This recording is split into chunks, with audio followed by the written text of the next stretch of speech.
In today's video, I'm going to teach you how to add attachments to calendar events in Microsoft Outlook.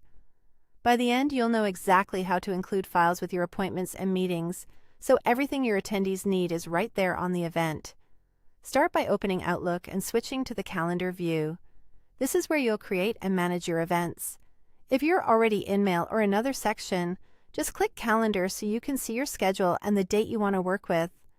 Next, decide whether you're making a personal event or inviting others. Choose New Appointment if it's just for your own calendar. Choose New Meeting if you're planning to send an invite to other people.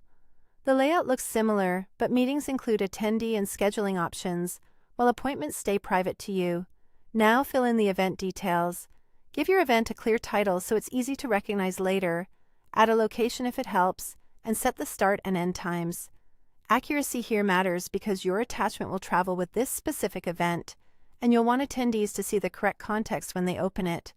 With the basics in place, go to the top ribbon and click Insert, then choose Attach File. This opens a file picker so you can browse. You can attach something stored on your computer, like a document or a presentation, or select a file from OneDrive.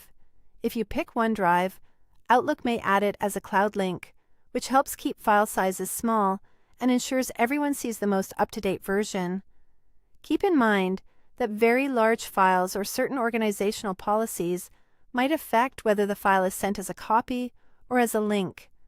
After you select the file, you'll see the attachment appear right inside the event window. It should display beneath the subject line or within the body area, depending on your version of Outlook. Take a second to confirm it's the correct file. If needed, you can repeat the same attach file action to include more than one item.